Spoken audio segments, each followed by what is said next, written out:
नमस्कार। आप सभी का स्वागत है हमारे चैनल पर, जहां हम आपको कहानियों की दुनिया में ले जाएंगे। तो चलिए शुरू करते हैं। अव्यन्न को दक्षा की बातें बिल्कुल समझ नहीं आ रही थीं। वो हैरानी से बोला, क्या बकवास कर रही हो तुम? मैंने कब पीछा किया तुम्हारा?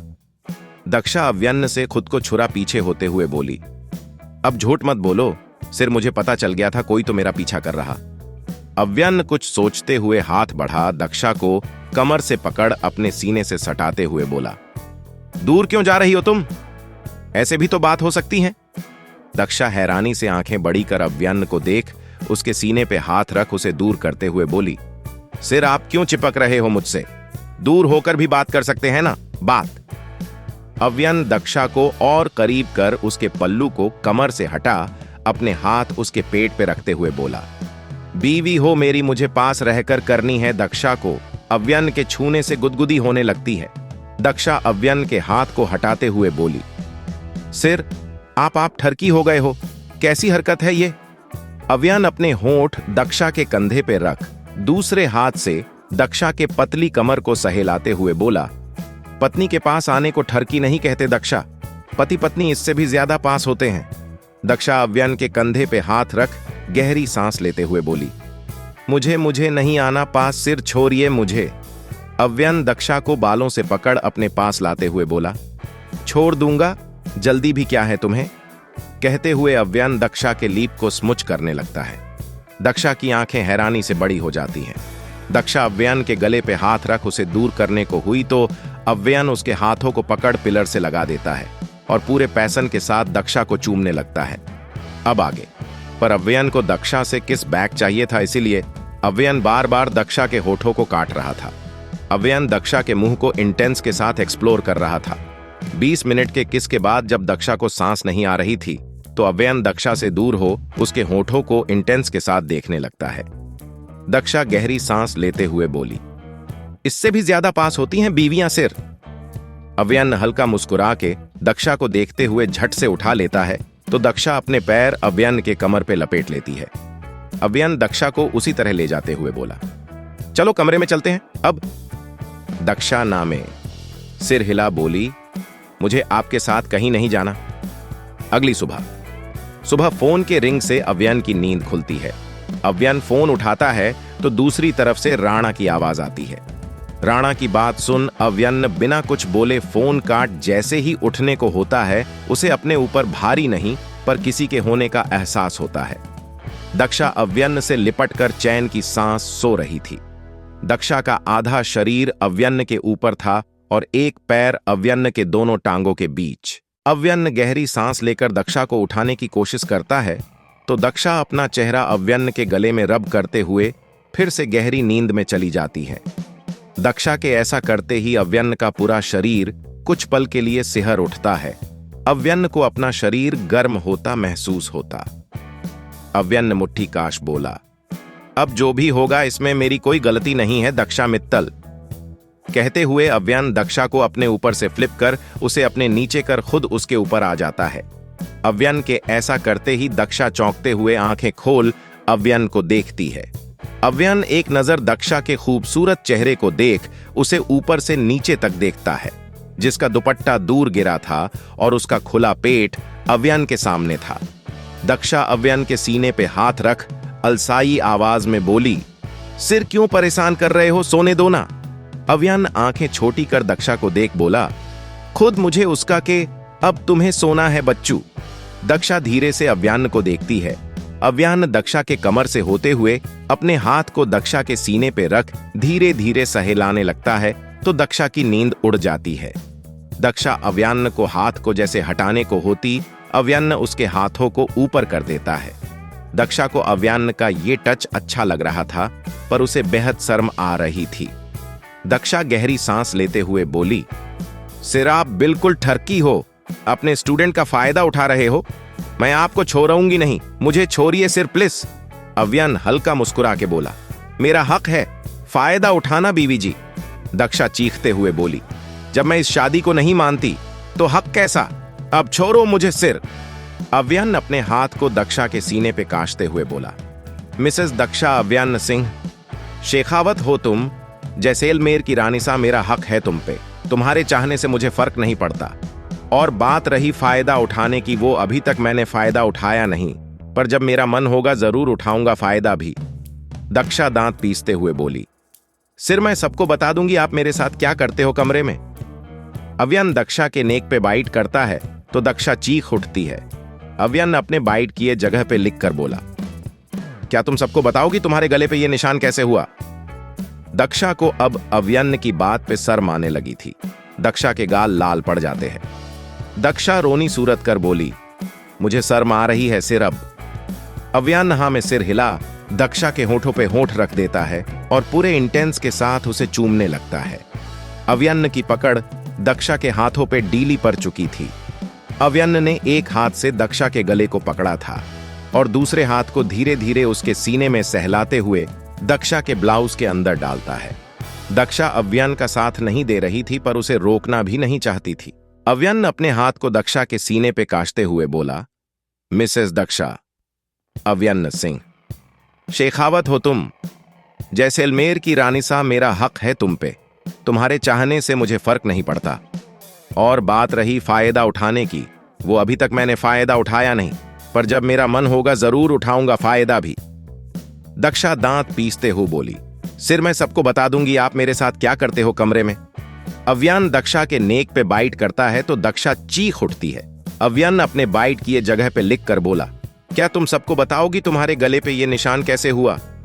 दक्षा को अब अव्यन की बात पे शर्म आने लगी थी। दक्षा के गाल लाल पड़ जाते हैं। दक्षा रोनी सूरत कर बोली, मुझे शर्म आ रही है सिर अब।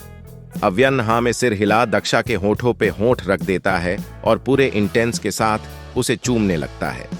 अव्यन की पकड़ दक्षा के हाथों पे डीली पड़ चुकी थी। अव्यन ने एक हाथ से दक्षा के गले को पकड़ा था और दूसरे हाथ को धीरे धीरे उसके सीने में सहलाते हुए दक्षा के ब्लाउज के अंदर डालता है। दक्षा अव्यन का साथ नहीं दे रही थी, पर उसे रोकना भी नहीं चाहती थी। अब आगे अव्यन दक्षा को फ्रेंच किस करते हुए अपने हाथ को नीचे ले जाता है और उसके लहंगे के अंदर अपने हाथ को धीरे धीरे ऊपर कर दक्षा के टांगों के बीच लाने लगता है। दक्षा अव्यन के किस में खोई। जैसे ही उसे अव्यन का हाथ अपने नीचे महसूस होता है, उसकी आंखें बड़ी हो जाती हैं। दक्षा के पूरे शरीर पे मानो करंट लग गया हो। दक्षा का शरीर गर्म हो गया था। दक्षा की धड़कनें तेज दौड़ रही थीं। दक्षा जल्दी से अपने पैरों को क्रॉस कर लेती है तो अव्यन दक्षा के होठों को छोड़ उसे देख बोला, क्या हुआ, टच अच्छा नहीं लगा। दक्षा का पूरा शरीर चेहरा लाल पर चुका था। दक्षा के लिए ये फीलिंग अजीब और नई थी। दक्षा आंखें भींच बोली, सिर प्लीज, मुझे अजीब लग रहा, हाथ हटाओ, मत करो सिर, आप गंदे हो बहुत। अव्यन अपने होठों से दक्षा के गालों को छूटे हुए बोला, पर मुझे अच्छा लग रहा है दक्षा, मुझे इससे आगे भी चाहिए। दक्षा हैरानी से बोली, सिर आपको क्या चाहिए मुझसे, आपके पास सब तो है, मुझसे क्यों मांग रहे हो, शर्म नहीं आती। दक्षा की बात सुन अव्यन का सारा मूड खराब हो जाता है। अव्यन घूर के दक्षा को देख अपने हाथ को प्रेस करता है तो दक्षा के मुंह से कामुक आवाज निकलती है, पर अगले ही पल दक्षा अव्यन को लात मार बेड से कूद के नीचे आती है। अव्यन शॉक होकर दक्षा को देखता है तो दक्षा आंखें रोल कर बोली, मेरे साथ ठतकी हरकतें सिर, बिल्कुल नहीं, मैं दक्षा हूं, दक्षा मित्तल बोल, दक्षा वॉशरूम में भगती है। अव्यन अजीब नजरों से दक्षा को देखते हुए बोला, क्या ये बेवकूफ भूल रही है, इसे हर रात मेरे साथ बितानी है। खैर, मेरे मूड का सत्यानाश कर दिया इस दक्षा की बच्ची ने, ऑफिस ही जाना होगा अब। हॉल में सलोनी जी की तबीयत अब काफी हद तक सही थी, इसीलिए उनका ऑर्डर चालू था। दक्षा नीलिमा और आन्या के साथ बरांडे की खिड़की से उन्हें देख गुस्सा हो रहे थे। दक्षा दांत पिसते हुए बोली, इस बुआ की एक कड़ी कम नहीं होती, इनके लिए मुझे फिर से कोई इलाज ढूंढना पड़ेगा लगता है। नीलिमा थोड़ा दूर होकर बोली, काकी जो करना है करो, मैं नहीं आपके साथ, मुझे चाचू से डर लगता, इस बार छोड़ दिया उन्होंने, अगली बार नहीं छोड़ेंगे। आन्या कुछ सोचते हुए बोली, वैसे भाभी सा रात को भाई सा ने आपको ज्यादा तो नहीं डांटा था ना। दक्षा मुंह बना बोली, ज्यादा, उस खरुस अकड़ू ने मेरे कान से खून निकाल दिया था, मुझसे पूरा कमरा साफ कराया, पता है तुम लोगों को। नीलिमा प्यार से दक्षा को देखते हुए बोली, काकू ने ऐसा किया आपके साथ काकी सा। दक्षा हाँ में सिर हिलाते हुए बोली, मैंने कभी जिंदगी में एक ग्लास पानी भी लेकर नहीं पिया, पता है तुम लोगों को। आन्या आंखें बड़ी करते हुए बोली, सच्ची भाभी सा, कितनी अच्छी किस्मत आपकी। और हमें देखो सुबह शाम रसोई में घुसा देते हैं। दक्षा वहीं जमीन पे बैठते हुए बोली, मेरी सौतेली माँ मुझे परेशान करती थी, पर मैं उसे ही परेशान कर देती थी। नीलिमा दक्षा के पास बैठ उसके कंधे पे सिर रख बोली, मुझसे ज्यादा आपका दुख कोई ना समझ सकता काकी सा, ये सौतेली माँ का टॉर्चर काकी। दक्षा हैरानी से बोली, तुम्हारी सौतेली माँ कब पैदा हो गई नीलिमा? नीलिमा रूंधे गले से बोली, मेरी मासा की 13वीं के दिन से। दक्षा मुंह खोले आन्या को देख बोली, ये अपनी जिंदा माँ को मारने में तुली है। नीलिमा मुंह बना बोली, नहीं काकी सा, मेरे और नील के पैदा होते ही मेरी माँ चल बसी थी। दक्षा कुछ पल नीलिमा को देख उसे जोर से हग कर बोली, किसने कहा तुम्हारी माँ चल बसी है? हम हैं ना तुम्हारे साथ। दक्षा की बात पे नीलिमा की आंखें नम हो जाती हैं। वो रूंधे गले से बोली, बड़ी मासा के बाद आप ही हो जो हमसे प्यार करेंगी। दोनों एक दूसरे के गले लगे ही थे कि अंदर से किसी के चिल्लाने की आवाज आती है। दक्षा चौंकते हुए उन्हें देखने लगती हैं तो आन्या बोली, ये तो बड़े भाईसा की आवाज है, शायद भाभीसा पे गुस्सा हो रहे हैं वो। आन्या और नीलिमा के साथ दक्षा भी अंदर भागती है तो दक्षा शौक रह जाती है। रसोई में दामिनी जमीन पे परी रो रही थी और बियर उस पे गुस्सा कर रहा था। सलोनी जी और नयन वहां खरी तमाशा देख रही थीं। बियर गुस्से में जैसे ही दामिनी को मारने होता, दक्षा जल्दी से आगे आकर बीर का हाथ पकड़ लेती है। दक्षा के ऐसा करते ही सब हैरानी से उसे देखने लगते हैं। सलोनी जी आंखें दिखाते हुए बोली, छोरी जे क्या कर रही हैं तू? अपने जेठ का हाथ पकड़ेगी, यही संस्कार है तेरे? दक्षा बीर का हाथ छोड़ घूर के सलोनी जी को देख बोली, आपके भी यही संस्कार है? एक औरत को मार खाता देख रही है यहां खरी। नयन हैरानी से आंखें बड़ी कर बोली, छोरी बुआ से बटामिजी करेगी, अब तू जो किसी ने नहीं किया कभी। सलोनी जी नयन को चुप रहने का इशारा कर बोली, मेरे संस्कार पे तो तू जा मत छोरी, जे तो मैं तुझे सबके सामने बताऊंगी। और बात मार खाने की तो इसकी हरकत ही ऐसी है। दक्षा बियर को देख बोली, ऐसी कौन सी हरकत कर दी इन्होंने भैया जिसकी वजह से आप इन्हें मार रहे हो? हमें भी तो पता चले। मोनिका जी अपने स्टोरी पहले से नहीं पढ़ी शायद? अव्यन्न दिल्ली में दक्षा के कॉलेज का प्रोफेसर था, इसीलिए दक्षा उसे अब भी मीन शादी के बाद भी सिर बोलती है। रसोई में दामिनी जमीन पे परी रो रही थी और बियर उस पे गुस्सा कर रहा था। सलोनी जी और नयन वहां खरी तमाशा देख रही थीं। बियर गुस्से में जैसे ही दामिनी को मारने होता, दक्षा जल्दी से आगे आकर बीर का हाथ पकड़ लेती है। दक्षा के ऐसा करते ही सब हैरानी से उसे देखने लगते हैं। सलोनी जी आंखें दिखाते हुए बोली, छोरी जे क्या कर रही हैं तू? अपने जेठ का हाथ पकड़ेगी, यही संस्कार है तेरे? दक्षा बियर का हाथ छोड़ घूर के सलोनी जी को देख बोली, आपके भी यही संस्कार है? एक औरत को मार खाता देख रही है यहां खरी। नयन हैरानी से आंखें बड़ी कर बोली, छोरी बुआ से बटामिजी करेगी, अब तू जो किसी ने नहीं किया कभी। सलोनी जी नयन को चुप रहने का इशारा कर बोली, मेरे संस्कार पे तो तू जा मत छोरी, जे तो मैं तुझे सबके सामने बताऊंगी। और बात मार खाने की तो इसकी हरकत ही ऐसी है। दक्षा बीर को देख बोली, ऐसी कौन सी हरकत कर दी इन्होंने भैया जिसकी वजह से आप इन्हें मार रहे हो? हमें भी तो पता चले। बियर गुर्राते हुए बोला, जे माहरी लुगाई से मेरा जो मन करेगा मैं करूंगा इसने साथ तू। बीर को बीच में ही रोकते हुए दक्षा ऊंची आवाज में बोल उठी, बीवी है ये आपकी गुलाम नहीं जिसके साथ आप जानवर जैसा सुलूक करेंगे, समझे आप? मेरे होते हुए तो बिल्कुल नहीं होगा, ऐसा कुछ जान लीजिए सब। क्या करोगी तुम बिंदनी? बताओ क्या कर लोगी तुम? गौरी जी दक्षा के पास आते हुए बोली। दक्षा हैरानी से गौरी जी को देख बोली, ऑन्टी करना तो आपको चाहिए, आपको भाभी की साइड लेनी चाहिए, आप बड़ी हैं, उल्टा आप मुझसे पूछ रही हैं मैं क्या करूंगी? गौरी जी गुस्से से बोली, ये इनके पति पत्नी के बीच का मामला है, बिंदनी तुम और मैं कौन होते बोलने वाले? दक्षा हैरानी से बोली, पति पत्नी के बीच का मामला ऐसा होता है? आंटी फिर तो इंसान को शादी ही नहीं करनी चाहिए, और अगर इतना ही पर्सनल है तो कमरे में बात करनी चाहिए। ऐसे सारे नौकर चक्कर के सामने अपनी बीवी को बेइज्जत करना कौन सा तरीका हुआ? सलोनी जी इसने सिर पे घूर के गौरी जी से बोली, जे देखो अब ये हमें सिखाएगी सयानी, छोरी बात कैसे करते, संस्कार किसे कहते सही है। और चढ़ा गौरी। गौरी जी आन्या को देख बोली, अपनी भाभी को ले जाओ और सिखाओ इस घर के कायदे कानून। आन्या हाँ में सिर हिला। दक्षा के पास आने लगती हैं तो दक्षा आन्या को रोक बोली, इस घर के घटिया कायदे कानून से मुझे फर्क नहीं पड़ता ना पड़ेगा, और दूसरी बात मैं भाभी को लिए बिना कहीं नहीं जाऊंगी। गौरी जी दक्षा के पास आकर उसे बाजू से पकड़ बोली, अगर इस घर में तुझे रहना है तो इस घर के कायदे के कानून मानने होंगे, और दूसरी बात तेरे लिए बेहतर होगा तू अपने पति पे ध्यान दे छोरी, अब जा यहां से, जो फैसला होगा शाम को होगा। आध्या जो बस अभी घर आई थी वो जल्दी से आकर दक्षा का हाथ पकड़ बोली, भाभी साहब हम बाद में बात करेंगे, अभी आप चलो मेरे साथ।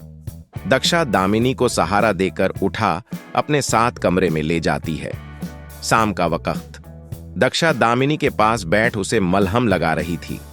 दामिनी नम आंखों से मुस्कुराते हुए बोली, अब तो आदत हो चुकी है, इन छोटे छोटे चोटों से फर्क नहीं पड़ता।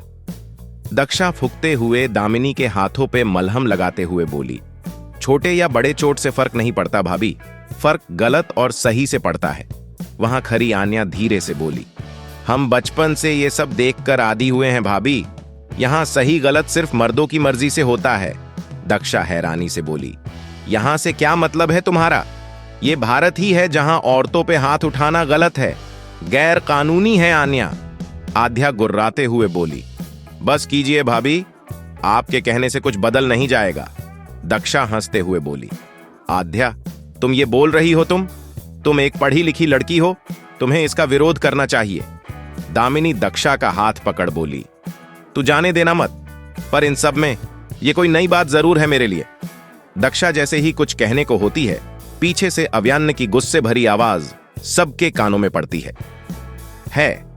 दक्षा अव्यान्न को देख जल्दी से उसके पास जा उसका हाथ पकड़ बोली, सिर अच्छा हुआ आप आ गए, देखिए।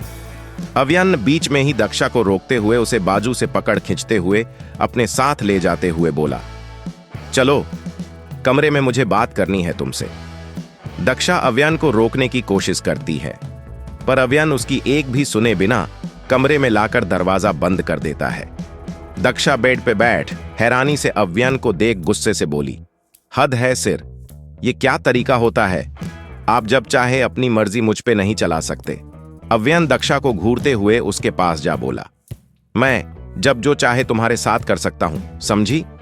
अव्यान्न को अपने इतने पास देख दक्षा की सांसें तेज थीं और अव्यान्न हमेशा की तरह गुस्से में था। अव्यान्न अपने हाथ को दक्षा के दोनों तरफ बेड पे रख उसके चेहरे के और करीब जाकर बोला, मैंने तुमसे कहा था ना मुझे तुम्हारी कोई भी शिकायत नहीं चाहिए, वरना क्या सिर, वरना क्या अपने भाई की तरह मुझे मारेंगे, हाथ उठाएंगे, डरा के रखोगे? दक्षा बिना डरे अव्यान्न के आंखों में देखते हुए कहा।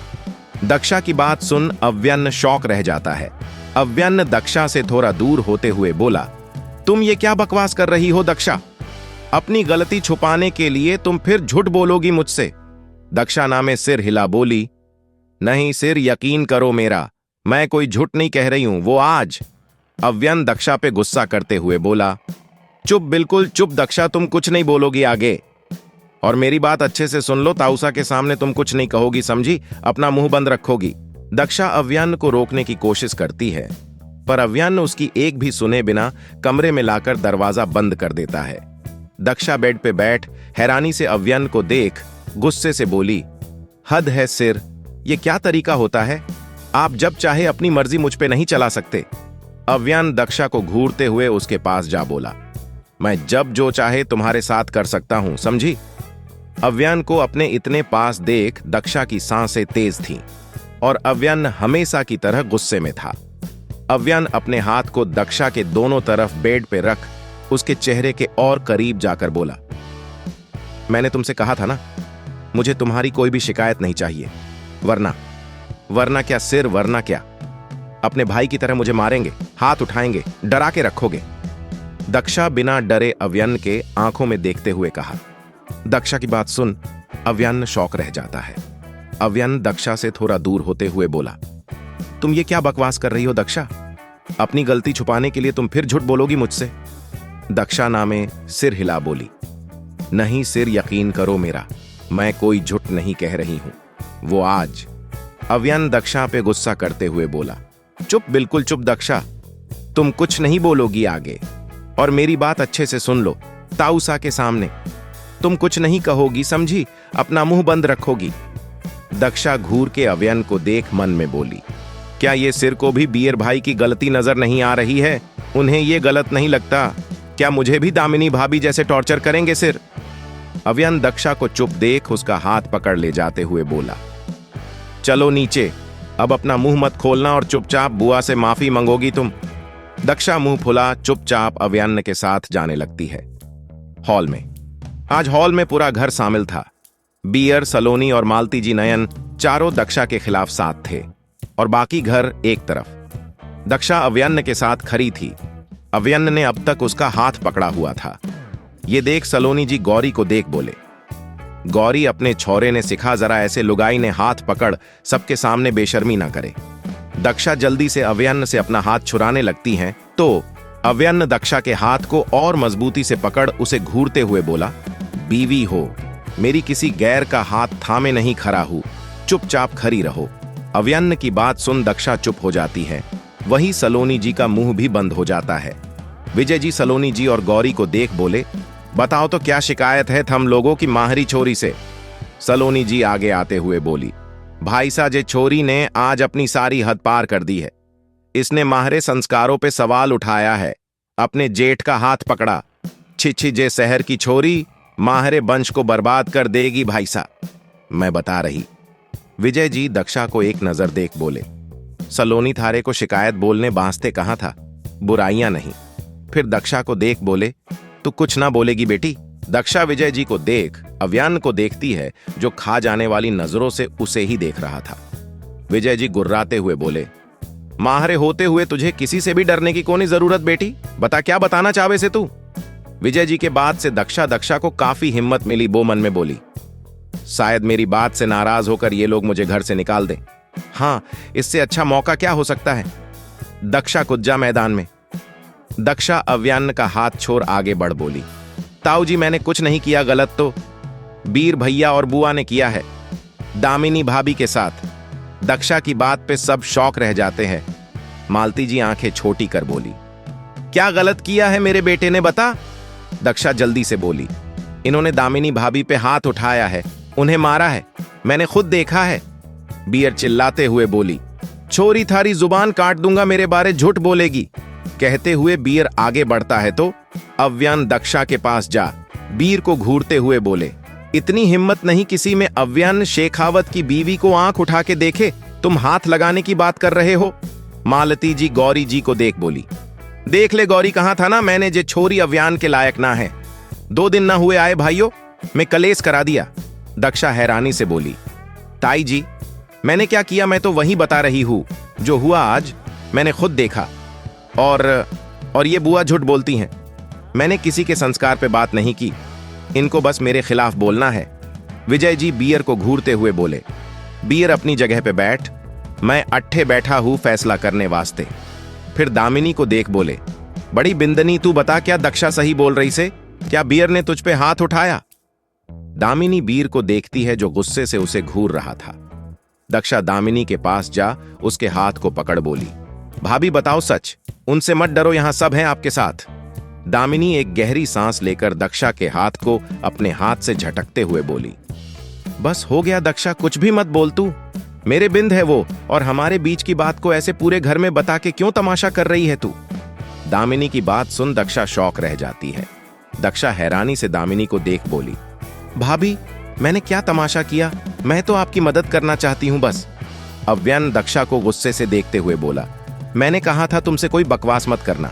मालती जी दक्षा को बीच में रोकते हुए बोली, बस छोरी तूने कह लिया, हमने सुन लिया, थारी मदद नहीं चाहिए हमने, इस घर के गांव के पूरे राजस्थान के फैसले करने के लिए हुकुमसा है अभी। बियर विजय जी को घूरते हुए बोले, बाबा साहब अपने चाहते बेटे को समझा दीजिए, माहरे और माहरे लुगाई के मामलों से दूर रहे, ये भी इसकी लुगाई भी, वरना क्या?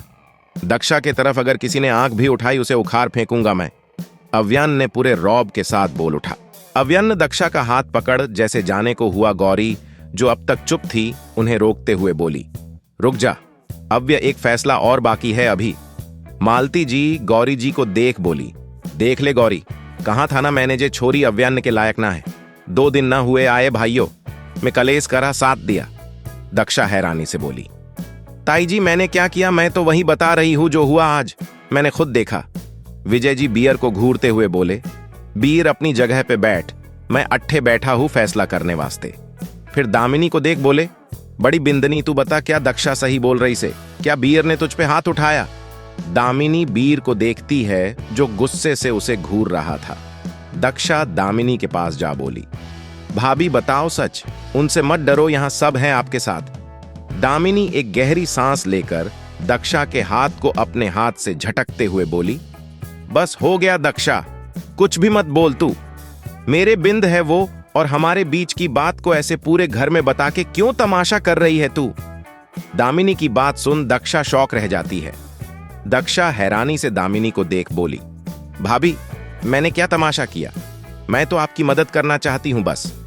मालती जी दक्षा को बीच में रोकते हुए बोली, बस छोरी तूने कह लिया, हमने सुन लिया, थारी मदद नहीं चाहिए हमने। इस घर के गांव के पूरे राजस्थान के फैसले करने के लिए हुक्म सा है अभी। बियर विजय जी को घूरते हुए बोले, बाबा सा अपने चाहते बेटे को समझा दीजिए, माहरे और माहरे लुगाई के मामलों से दूर रहे, ये भी इसकी लुगाई भी, वरना क्या? दक्षा की तरफ अगर किसी ने आंख भी उठाई उसे उखाड़ फेंकूंगा मैं। अव्यन ऊंची आवाज में बोल उठा। अव्यन दक्षा का हाथ पकड़ जैसे जाने को हुआ गौरी, जो अब तक चुप थी, उन्हें रोकते हुए बोली, रुक जा अव्य, एक फैसला और बाकी है अभी।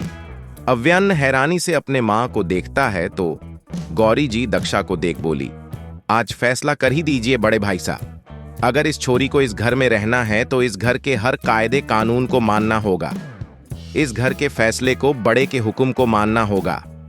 दक्षा नम आंखों से गौरी जी को देख बोली, मैं दामिनी या नयन भाभी नहीं हूं आंटी, जो एक शादी को बांध के हर गलत फैसले को मान ले, सिर झुका ले। मैं दक्षा हूं जिसे गलत के खिलाफ बोलना ही नहीं, आवाज उठानी भी आती है। दक्षा की बात सबको चुप भी थी। विजय जी गुस्सा करते हुए बोले, छोरी सही गलत के फैसले के लिए मैं हूं यहां का हुक्म सा समझी, तू अपने घर गृहस्थी में ध्यान दे, सही रहेगा। दक्षा भी बिफड़ते हुए बोली, ताया जी आपकी आंखें गलत देखती हैं, जो दिखता है जरूरी नहीं हमेशा वो सही ही हो, अपनी आंखों से भी देखना सीखिए आप।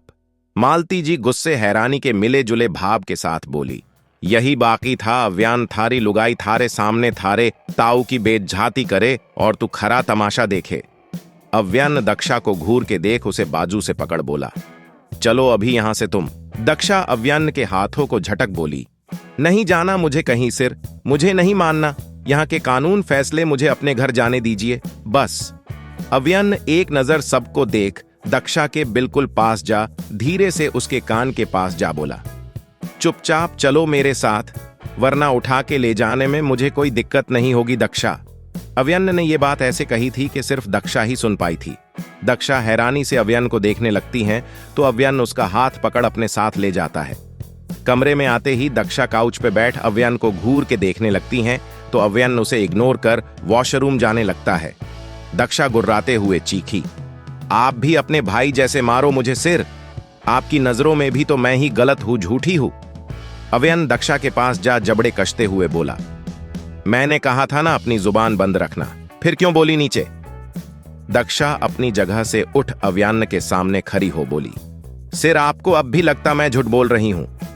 मैं नहीं बोल रही झूठ, भैया ने मारा था, भाभी को मेरे सामने बुआ भी थी, आन्या भी वहीं थी।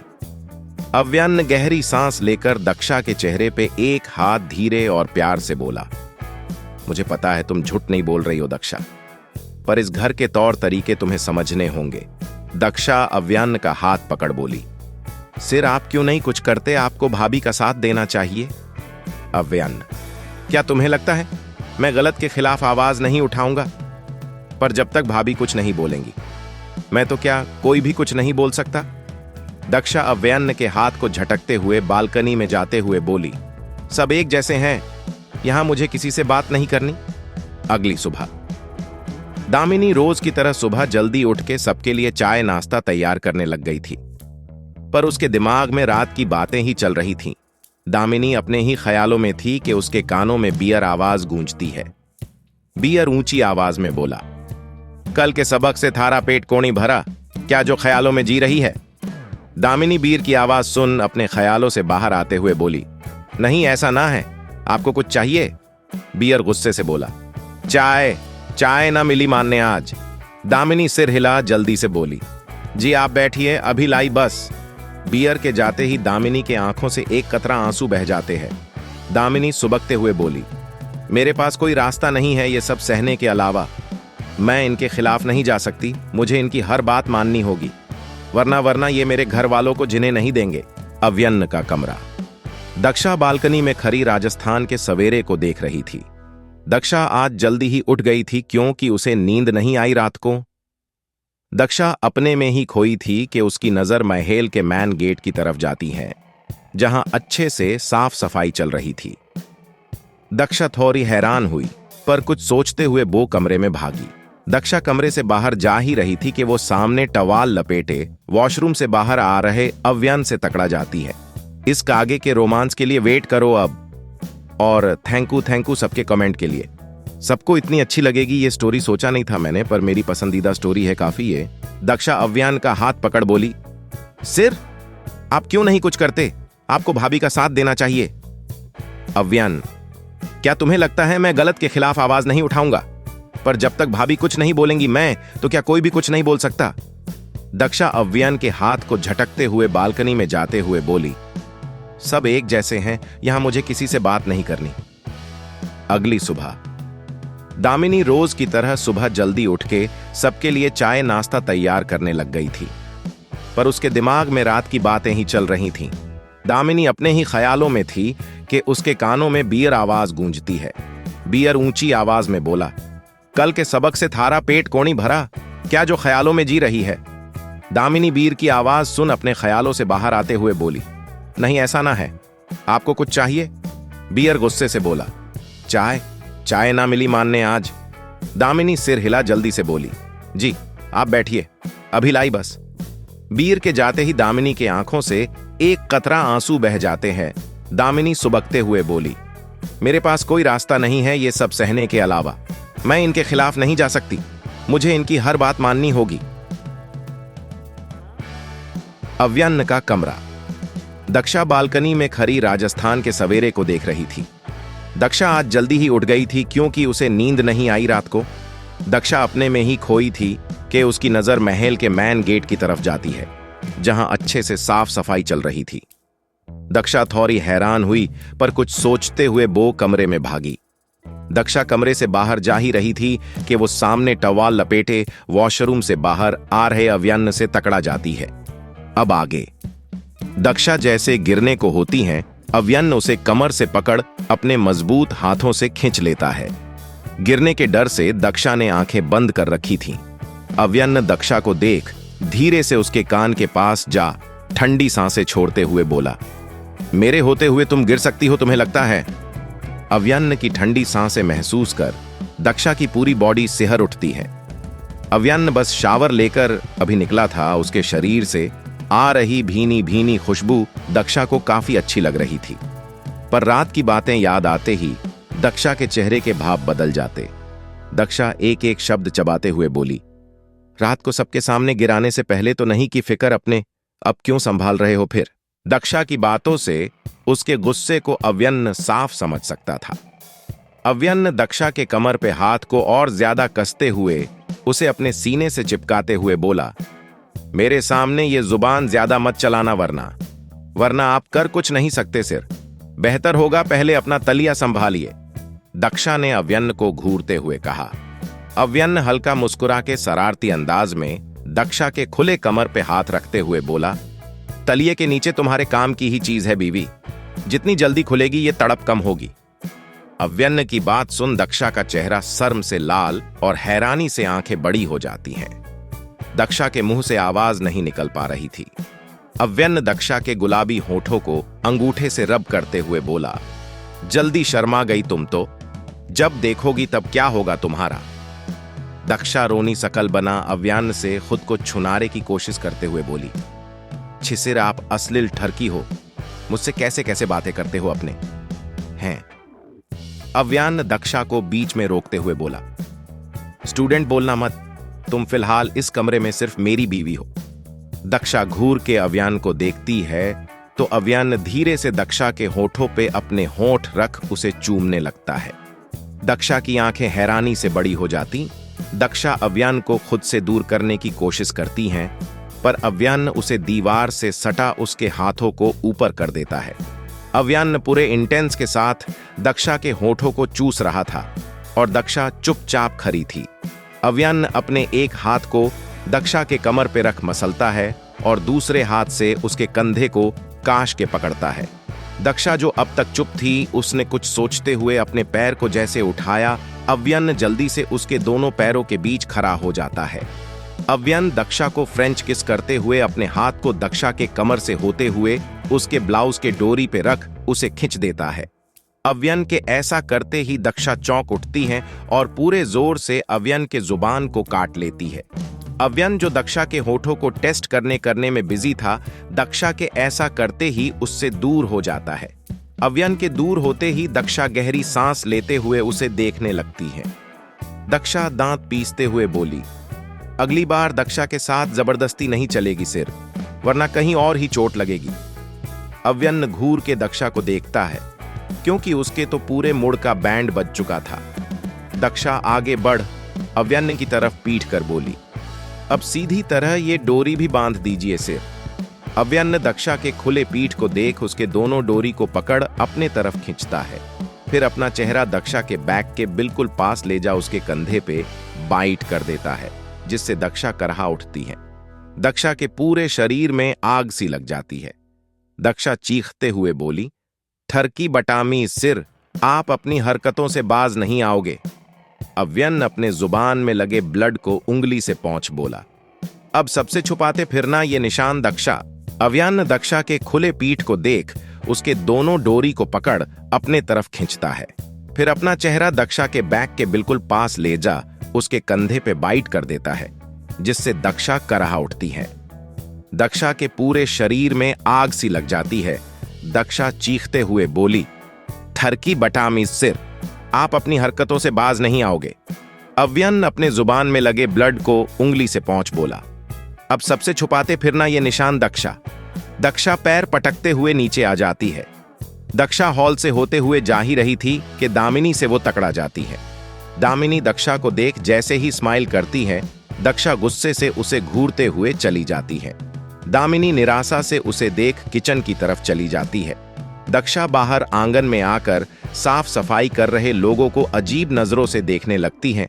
तभी आन्या दक्षा के पास आते हुए बोली, भाभी साहब, पहले कभी साफ सफाई होते हुए नहीं देखी क्या आपने? दक्षा आंखें छोटी कर आन्या को घूर के बोली, मैं साफ सफाई नहीं कुछ और सोच रही हूं बच्चू। आन्या कुछ पल दक्षा को देख उसकी तरफ बढ़ उसके कंधे पे इशारा कर बोली, ये कैसा निशान है भाभी साहब? ये तो ताजा लग रहा है।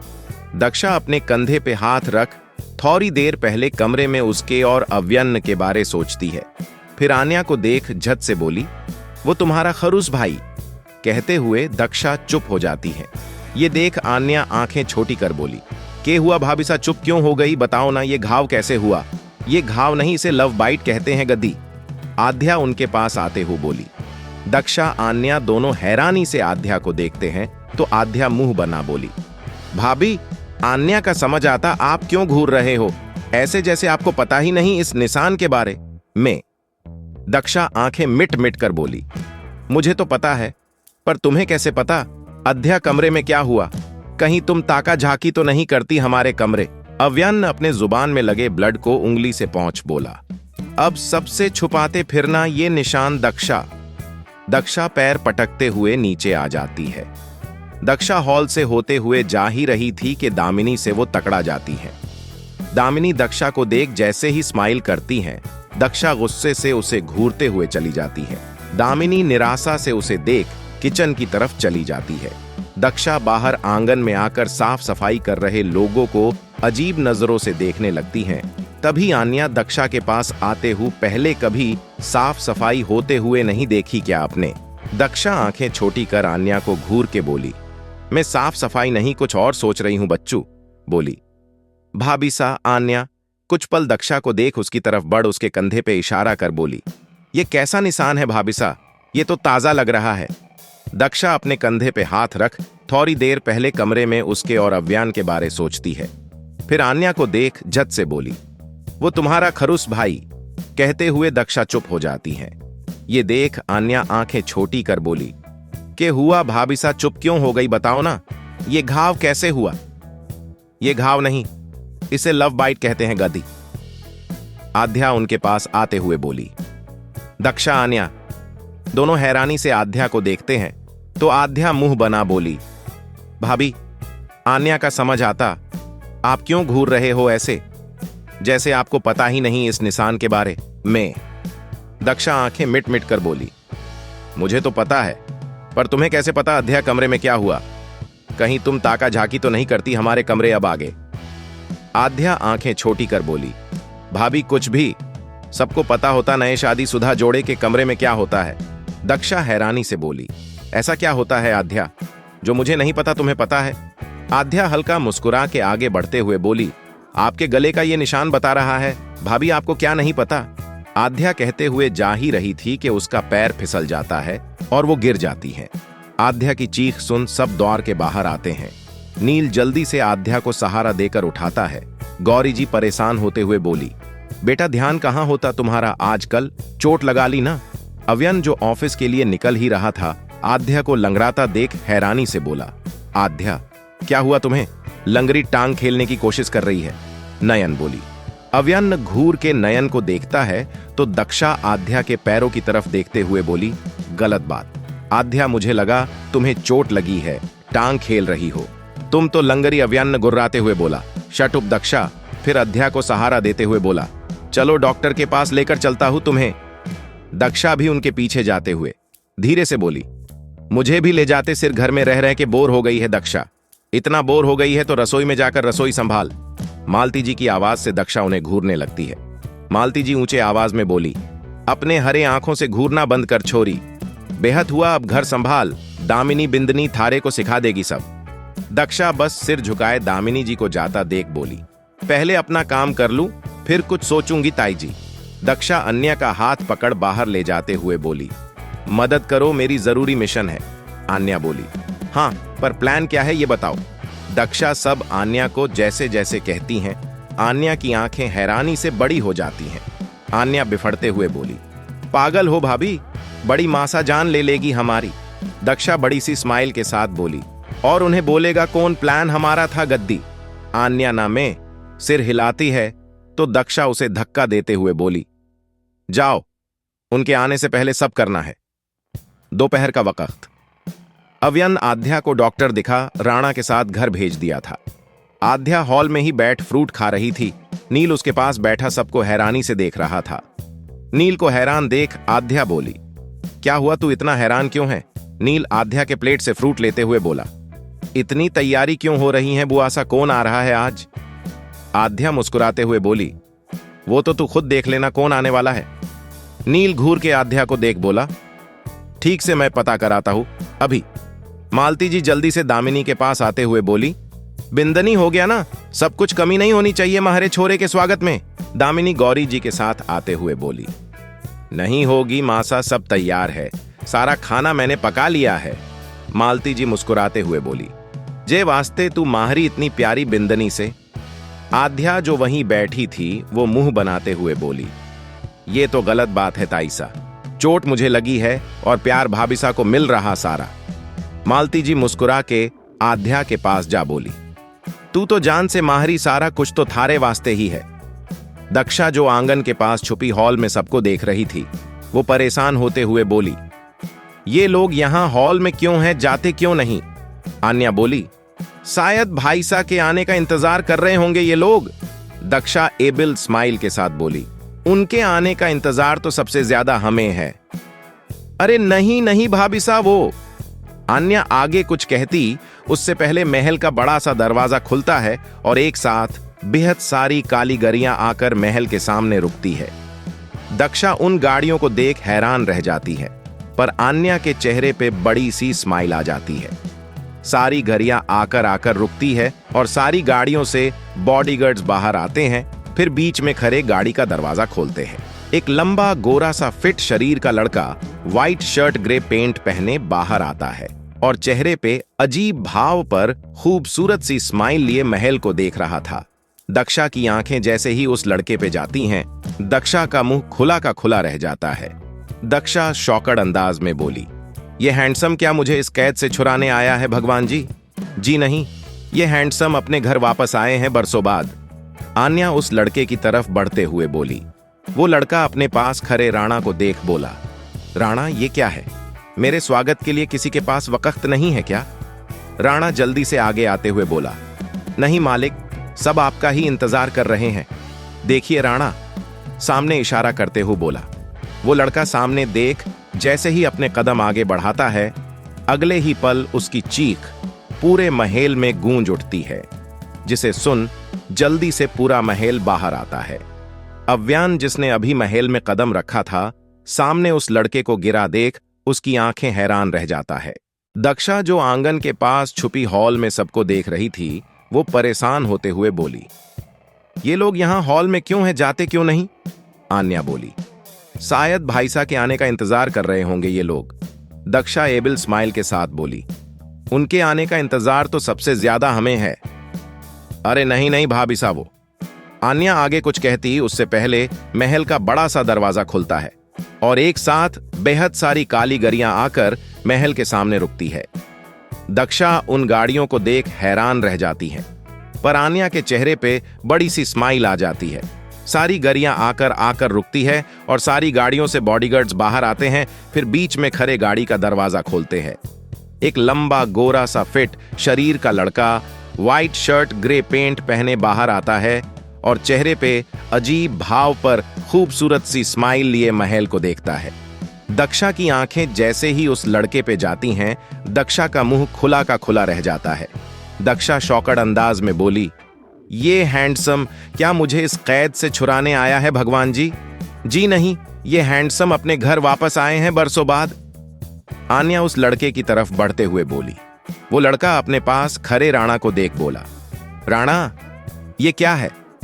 मेरे स्वागत के लिए किसी के पास वक्त नहीं है क्या? राणा जल्दी से आगे आते हुए बोला, नहीं मालिक, सब आपका ही इंतजार कर रहे हैं। देखिए राणा सामने इशारा करते हुए बोला। वो लड़का सामने देख जैसे ही अपने कदम आगे बढ़ाता है, अगले ही पल उसकी चीख पूरे महल में गूंज उठती है, जिसे सुन जल्दी से पूरा महल बाहर आता है। अव्यान, जिसने अभी महल में कदम रखा था, सामने उस लड़के को गिरा देख उसकी आंखें हैरान रह जाता है। अव्यान जल्दी से आगे भागता है, पर राणा जल्दी से उसे रोक देता है। अव्यान गुस्से से राणा को देखता है तो राणा सिर झुकाए बोला, हुकुम माफ कीजिए, पर पूरे फर्श में साबुन पानी फैला है, आप भी गिर सकते हैं। अव्यान गुर्राते हुए बोला, किसकी लापरवाही है ये? मालती जी गुस्से से नयन को देख बोली, तन्ने दिया था ना जे साफ सफाई का देखने को, जे सारा क्या है? नयन फर्श को देखते हुए बोली, मासा मैंने तो अच्छे से अपना काम किया था, पता नहीं जे कैसे हो गया। इतनी देर में नौकरों ने फर्श को अच्छे से पोंछा, मार सुखाने के लिए फैन लगा दिए थे। अव्यन और बाकी घर वाले भी आगे आते हैं। अव्यन जैसे ही अपना हाथ आगे करता है, दक्षा जल्दी से वहां आते हुए बोली, अरे तुम्हें देख के तो लगा जैसे उड़ की बनी बॉडी होगी, पर तुम तो इतने से चोट से ही चीखने लगे। कहते हुए दक्षा उसे हाथ बढ़ा उठने में मदद करती है। ये देख अव्यन घूर के उसे देखने लगता है। वो लड़का अपने कमर पे हाथ रखते हुए बोला, जिम का ही कमाल है जो सही सलामत खड़ा हूं इतनी जोर से गिरने के बाद भी। दक्षा मुस्कुरा के उसे देखते हुए बोली, हां सच कहां, ज्यादा ही कमाल है ऊपर वाले का तुम पे शायद। अव्यन दक्षा की हरकतें देख मन में बोला, हद है, ये लड़की मेरे सामने किसी और पे लाइन मार रही है, इसकी हिम्मत कुछ ज्यादा ही बढ़ गई है। वो लड़का दक्षा की बात पे हैरान होते हुए अव्यन को देख बोला, भाई इनकी तारीफ। दक्षा जैसे ही कुछ कहने को हुई, अव्यन दक्षा को कमर से पकड़ खुद से सटा उसे देखते हुए बोला, अनंत ये तुम्हारी भाभी हैं, दक्षा अव्यन सिंह शेखावत। दक्षा अव्यन को घूर के देख उसके हाथ को कमर से हटा बोली, नहीं नहीं, हैंडसम लड़कों के लिए मैं सिर्फ दक्षा हूं। दक्षा हाथ आगे करते हुए बोली, यू कैन कॉल मी दक्षा। दक्षा के हाथ को अव्यन जल्दी से पकड़ अपने साथ ले जाते हुए बोला, चलो मुझे भूख लगी है, खाना खाते हैं। सब हैरानी से अव्यन को देखने लगते हैं तो गौरी जी आरती की थाल मालती जी को देते हुए बोली, भाभीसा अनंत का स्वागत कीजिए। अनंत मुस्कुरा के उन्हें देखते हुए बोला, स्वागत तो काफी अच्छा हो चुका मेरा, वेल ये भी सही है। अव्यन्न दक्षा को खिंचता हुआ सीढ़ियों से खींच के ले ही जा रहा था कि दक्षा अव्यन्न से अपना हाथ छुरा उसे घूरने लगती है। अव्यन्न बिना कुछ कहे आंखों के इशारे से ही पूछा तो दक्षा मुंह बना बोली, आपको भूख लगी थी ना, फिर कमरे में क्यों जा रहे हो? किचन तो नीचे छोड़ आए। अव्यन्न दक्षा के पास आकर उसके खुले पेट पे उंगली फेरते हुए बोला, हाँ भूख तो लगी है, पर तुम्हारी तलब है इस जुबान को। दक्षा अव्यन्न की बात सुन हैरानी से उसे देख 2 कदम पीछे होते हुए बोली, सिर आपको क्या हो गया है? बहकी बहकी बातें कर रहे हैं और मुझे उस हैंडसम लड़के से ठीक से मिलने भी नहीं दिया। अव्यन्न अपने लंबे हाथ आगे कर दक्षा को बाजू से पकड़ अपने पास खींचता है तो दक्षा चौंकते हुए अव्यन्न को देखने लगती है। दोनों का चेहरा एक दूसरे के बिल्कुल पास था। दोनों की नोज टच हो रही थी। दक्षा की धड़कनें फिर एक बार तेज थीं, हद से ज्यादा। अव्यन्न अपने हाथों को दक्षा के बाजू पे कसते हुए बोला, मेरे सामने तुम किसी और की तारीफ कर रही हो। इतनी हिम्मत आई कहां से तुम्हारे अंदर दक्षा? दक्षा से अव्यन्न की तरफ देखा नहीं जा रहा था। अव्यन्न की आंखें गुस्से से लाल थीं और चेहरा सख्त। दक्षा थोड़ी हिम्मत कर अव्यन्न से खुद को छुड़ाने की कोशिश करते हुए बोली, सिर, आप गुस्सा क्यों हो रहे हो मुझ पे? अब इंसान खूबसूरत चीज भी ना देखे क्या? अव्यन्न अपनी पकड़ थोड़ी ढीली करते हुए बोला, कौन खूबसूरत चीज? दक्षा हल्का ब्लश करते हुए बोली, सिर वो लड़का आपका भाई। और कौन? अव्यन्न आंखें छोटी कर दक्षा को देखते हुए मन में बोला, हद है, इसे मेरी बात समझ ही नहीं आती। Still complimenting him front of me एल। अव्यन्न को खोया देख दक्षा उसे जोर से धक्का मारती है, जिससे अव्यन्न पीछे रखे टेबल से तकड़ा जाता है, पर दक्षा बिना पीछे देख भागने लगती है। अव्यन्न दांत पिसते हुए बोला, कहां तक भगोगी? रात को आना तुमको कमरे में ही है मेरे पास। आगे। रात का वक्त। सब डाइनिंग हॉल में बैठ खाना खा रहे थे। आज घर में हर एक तरीके के का स्वादिष्ट खाना बनाया गया था अनंत के आ जाने के खुशी में। अव्यन्न दक्षा को खींचता हुआ सीढ़ियों से खींच के ले ही जा रहा था कि दक्षा अव्यन्न से अपना हाथ छुरा उसे घूरने लगती है। अव्यन्न बिना कुछ कहे आंखों के इशारे से ही पूछा तो दक्षा मुंह बना बोली, आपको भूख लगी थी ना, फिर कमरे में क्यों जा रहे हो? किचन तो नीचे छोड़ आए। अव्यन्न दक्षा के पास आकर उसके खुले पेट पे उंगली फेरते हुए बोला, हाँ भूख तो लगी है, पर तुम्हारी तलब है इस जुबान को। दक्षा अव्यन्न की बात सुन हैरानी से उसे देख 2 कदम पीछे होते हुए बोली, सिर आपको क्या हो गया है? बहकी बहकी बातें कर रहे हैं और मुझे उस हैंडसम लड़के से ठीक से मिलने भी नहीं दिया। अव्यन्न अपने लंबे हाथ आगे कर दक्षा को बाजू से पकड़ अपने पास खींचता है तो दक्षा चौंकते हुए अव्यन्न को देखने लगती है। दोनों का चेहरा एक दूसरे के बिल्कुल पास था।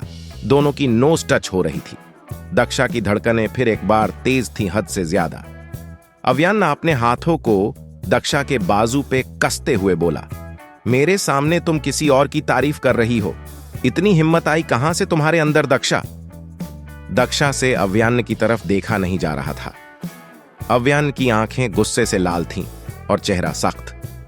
दक्षा थोड़ी हिम्मत कर अव्यन्न से खुद को छुड़ाने की कोशिश करते हुए बोली, सिर आप गुस्सा क्यों हो रहे हो मुझ पे? अब इंसान खूबसूरत चीज भी ना देखे क्या? अव्यन्न अपनी पकड़ थोड़ी ढीली करते हुए बोला, कौन खूबसूरत चीज? दक्षा हल्का ब्लश करते हुए बोली, सिर वो लड़का आपका भाई। और कौन? अव्यन्न आंखें छोटी कर दक्षा को देखते हुए मन में बोला, हद है, इसे मेरी बात समझ ही नहीं आती। Still complimenting him front of me. Avyan को खोया देख दक्षा उसे जोर से धक्का मारती है, जिससे अव्यन्न पीछे रखे टेबल से तकड़ा जाता है, पर दक्षा बिना पीछे देख भागने लगती है। अव्यन्न दांत पिसते हुए बोला, कहां तक भगोगी? रात को आना तुमको कमरे में ही है मेरे पास। आगे। रात का वक्त। सब डाइनिंग हॉल में बैठ खाना खा रहे थे। आज घर में हर एक तरीके के का स्वादिष्ट खाना बनाया गया था अनंत के आ जाने के खुशी में। अव्यन्न और अनंत एक दूसरे के पास ही बैठे हुए खाना खा रहे थे और दक्षा अव्यन्न के पास खड़ी अनंत को मुस्कुराते हुए देख रही थी। दामिनी मिठाई दक्षा को देते हुए बोली, दक्षा लो, इसे देवर्षा को परोस दो। दक्षा दामिनी के हाथ से बोल लेते हुए मिठाई को देख बोली, हैन भाभी, ये करवे जैसे सिर मिठाई भी ठूंस लेते हैं। दक्षा की बात पे सब उसे घूरने लगते हैं तो अव्यन्न अपना हाथ आगे कर दक्षा के पेट पे पेंच करता है तो दक्षा चीख उठती है। मालती जी गुर्राते हुए बोली कि हुआ छोरी, चीख क्यों रही है? और जे क्या तरीका से अपने बिंद से बात करने का, तन्ने तमीज ना सिखाई थारे बाप ने। दक्षा एक पल मालती जी को देख हैरानी से अव्यन को देखने लगती है, तो अव्यन अनंत की तरफ इशारा कर बोला, ये मिठाई तुम्हारे देवर अनंत के लिए है दक्षा। दक्षा अव्यन को घूरते हुए बोली, सुंदर छोरे से दक्षा का सिर्फ एक ही रिश्ता होता है, सिर समझे। नील बड़ा सा मिठाई मुंह में ठुसते हुए बोला, और उस रिश्ते का नाम क्या है काकीसा। दक्षा अनंत के प्लेट में मिठाई देते हुए बोला, वो मेरा सीक्रेट है, नील किसी को नहीं बता सकती। अव्यान घूर के दक्षा को देख नील को घूरते हुए बोला, शायद घर पे दिल नहीं लग रहा तुम्हारा, एक काम करते हैं, हॉस्टल भेज देते हैं तुम्हें। अव्यान की बात सुन नील का खाना उसके गले में ही अटक जाती है और वो खांसने लगता है। दामिनी नील को पानी देते हुए अव्यन से बोली, तुम दक्षा का गुस्सा इस बेचारे पे क्यों उतार रहे हो अव्य। दामिनी की बात सुन दक्षा जल्दी से बोली, वो मैं अभी आई, मुझे किचन में कुछ काम है। दक्षा को जाता देख अव्यन भी अपने जगह से उठने लगता है, तो अनंत उसे देख बोला, अरे भाई तुम कहां जा रहे हो, खाना तो खत्म करो। अव्यन जाते हुए बोला, मेरा पेट भर गया, तुम खाना खत्म करो। सलिनी जी जाता हुआ अव्यन को देख बोली, जे छोरा तो इस छोरी के पीछे पागल ही हो गया मानो। अनंत गौरी जी को देख पूछा, ताइसा पर यह हुआ कैसे, अव्यन की शादी तो कावेरी से होने वाली थी ना। मालती जी, हमें इस मनहूस के बारे कोई बात नहीं करनी, तू खुद अपने भाई से पूछ लेना, उसी का फैसला था ये। किचन में दक्षा किचन में पानी पीते हुए खुद से ही बातें कर रही थी कि उसे अपने पीछे किसी के होने का एहसास होता है। दक्षा जैसे पीछे मुड़ती है, अव्यन को देख उसके हाथ से ग्लास छूट जाती है। गौरी जी बाहर से ही पूछती हैं, अरे दक्षा क्या टूटा।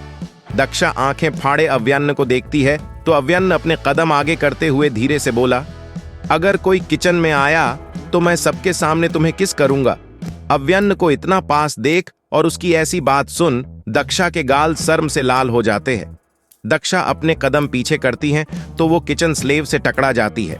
अव्यन दक्षा के बिल्कुल करीब जा स्लेव के दोनों तरफ हाथ रख दक्षा के ऊपर अपने शरीर को झुकाते हुए बोला, तो थोड़ी देर पहले करवा करेला किसे बोल रही थी तुम। दक्षा की धड़कनें काफी तेज थीं। वो अव्यन को अपनी बड़ी बड़ी आंखों से देखते हुए बोली, कब सिर मुझे तो नहीं याद ऐसा कुछ। अव्यन दक्षा के ठुड्डी को अपने हाथों से पकड़ उसके गालों को थंब से सहलाते हुए बोला, अच्छा तो तुम चाहती हो मैं तुम्हें अपने तरीके से याद या दिलाऊं दक्षा। दक्षा अव्यन की हरकत देख मन में बोली, अरे इस खड़ूस को क्या हो जाता है, ये इतना चिपकू क्यों है, जब देखो तब बस चिपक जाता। दक्षा को चुप देख अव्यन अपने थंब को उसके होठों पे रख उसे लालचाई आंखों से देखते हुए बोला, you know what this bitter love to eat your lip दक्षाल। दक्षा अव्यन के हाथ को पकड़ जल्दी से बोली, सिर हाँ हाँ याद आया मुझे, कहां था, अब दूर जाओ प्लीज, मुझे अजीब लगता है। अव्यन हल्का मुस्कुरा के दक्षा के गालों पे किसकर बोला, चलो तुम्हारी अजीब फीलिंग को और बढ़ा देता हूं मैं।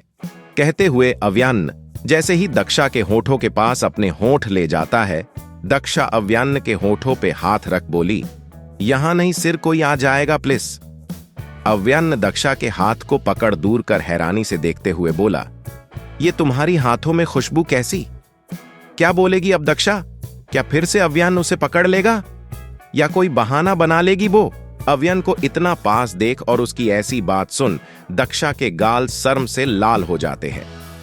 दक्षा अपने कदम पीछे करती हैं तो वो किचन स्लेव से टकरा जाती है। अव्यन दक्षा के बिल्कुल करीब जा स्लेव के दोनों तरफ हाथ रख दक्षा के ऊपर अपने शरीर को झुकाते हुए बोला, तो थोड़ी देर पहले करवा करेला किसे बोल रही थी तुम। दक्षा की धड़कनें काफी तेज थीं।